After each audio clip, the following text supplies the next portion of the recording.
The majesty of Mount Olympus shone with a particular intensity that day. The gods, those immortal beings who ruled the destinies of mortals from their high thrones, were preparing for a unique wedding, the union of Thetis, the seaweed-haired Nereid with skin as shiny as the still waters, with Peleus, a mortal of unsurpassed courage and honor. The story of their love was known in every corner of Olympus. Thetis, despite her divine nature, had fallen in love with Peleus' courage and humility. Their love had transcended the barriers that divided the world of the gods from that of mortals and had demonstrated that even in the hearts of the highest divinities, there was a deeply human essence. Invitations had been sent to every corner of the known universe. From elder gods to forest nymphs, all were eager to witness this celestial event. The guest list was like a catalogue of the forces that ruled the universe: Apollo, the sun god; Artemis, protector of maidens; Dionysus, god of wine and entertainment; and many others. Even some lucky mortals, close friends of Peleus, had been summoned to share this moment. Nereid, the goddess of discord, was a figure many preferred to avoid. With dark hair that flowed like stormy rivers and eyes that glowed with an inner fire of rebellion, her nature was as volatile as it was intriguing. However, it was not always so. There was a time when Nereid sought the affection and approval of her divine companions. But it was her chaotic nature that often left her on the fringes of celestial circles. And while many nodded in agreement with this decision, others murmured that excluding anyone, especially a goddess, could have unforeseen consequences. So, as the announcement of the wedding of Thetis and Peleus spread through the halls of Olympus, while others reveled in the preparations and festivities, Nereid anxiously awaited her invitation. Days passed, and the invitation never came. At first, she told herself that it was a mere oversight, and that perhaps she had gotten lost along the way. But as the hours turned into days, the truth became more and more apparent. She had been deliberately left out. Sitting in her abode, surrounded by shadows and whispers, anger and humiliation began to boil within her. The walls, which used to rumble with her laughter and mischief, were now soaked with her resentment. Distant laughter and the sound of music from the great hall were constant reminders of his isolation. "If I can't be a part of their celebration," Nereid muttered, "then I will be the reason for their quarrel." With that fearlessness, she began to forge his plan. It would not be violent or bloody revenge. That would be too obvious and unsophisticated for someone like Nereid. Instead, she opted for a more subtle artifice. Something that would trigger the pride and vanity of the gods, turning their festivities into chaos. In the darkness of his room, she began to mold an apple. But it was no ordinary apple. It was golden, polished until it glowed with an almost hypnotic radiance. Every detail, from its stem to the texture of its skin, was crafted with immaculate precision. And on the side, he engraved the words, "For the most beautiful." The bridal party on Mount Olympus was, without a doubt, a sight to behold. Gods and goddesses, dressed in celestial robes, celebrated the marriage of Thetis and Peleus in an atmosphere full of music, laughter, and joy. The nymphs danced gracefully to the sound of divine melodies, while the satyrs moved to the beat, laughing and frolicking among themselves. However, amid such festivity, a golden object fell delicately into the crowd. It was an apple, not just any apple, but one that glowed with a light of its own, resplendent under the impalpable illumination of Olympus. Its skin was so smooth and polished that it seemed sculpted by the gods themselves, and it bore an engraved inscription, "For the most beautiful." Conversation ceased.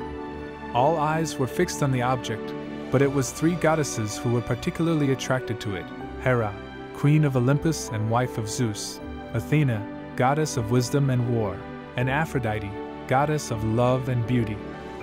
Hera, with her majestic presence, approached first. As a queen, she was accustomed to being respected and adored by everyone on Olympus. Her beauty was of a regal, imposing type. "It is obvious that this apple belongs to me," she declared authoritatively. "As queen of you all, who could be more beautiful and worthy than I?" Before those present could respond, Athena strode forward with a firm step. Her eyes shone with intelligence and determination. With her polished armor and spear in hand, she represented the perfect combination of beauty and power. "Beauty is not just skin deep," she argued. "True beauty resides in wisdom, courage, and justice, values that I embody. Therefore, it is clear that the apple belongs to me." Finally, Aphrodite, with her innate grace, stepped forward, making everything around her seem dull in comparison. Her beauty was the essence of desire and passion, and everyone on Olympus knew of her power to ignite hearts. "If this apple is for the most beautiful," she said with a charming smile, "then no argument is possible. It belongs to me." Mount Olympus, until recently filled with celebration, became the scene of impending conflict. The three goddesses, each with her retinue of followers, were defending their claim to the golden apple. The tension grew with each argument and counter-argument. The other deities looked on, divided in their opinions and loyalties. Some chose to stand aside, while others murmured among themselves as to who should be the true possessor of the apple. However, it was clear that none of the three goddesses would budge. The apple of discord had achieved its purpose, to sow doubt and conflict in the heart of Olympus.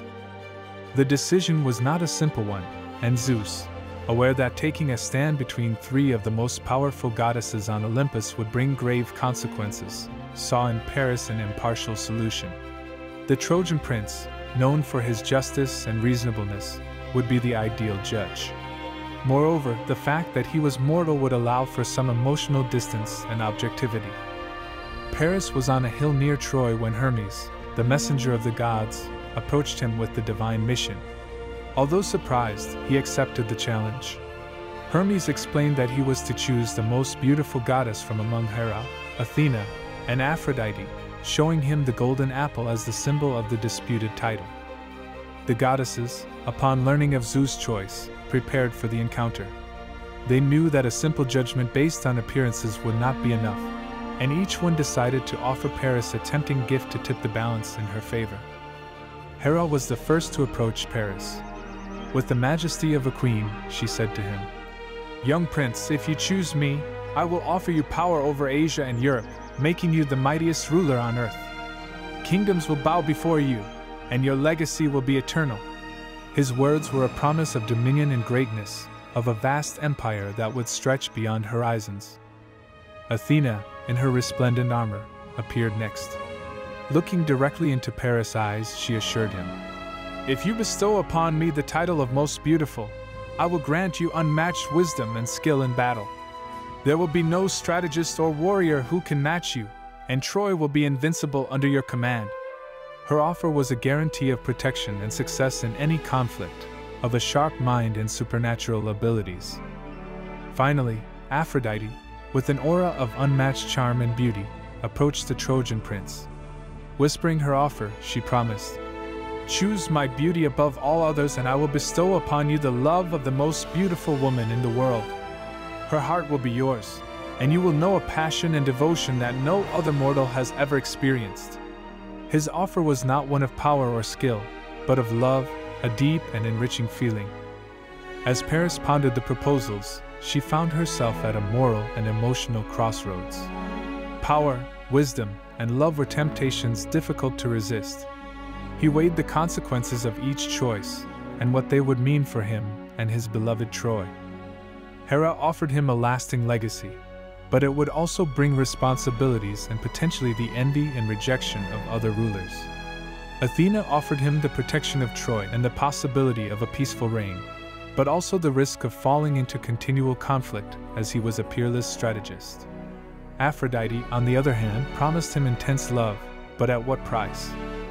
The sun was beginning to decline on the horizon, tinting the sky with shades of orange and gold, when Paris took the golden apple in her hands.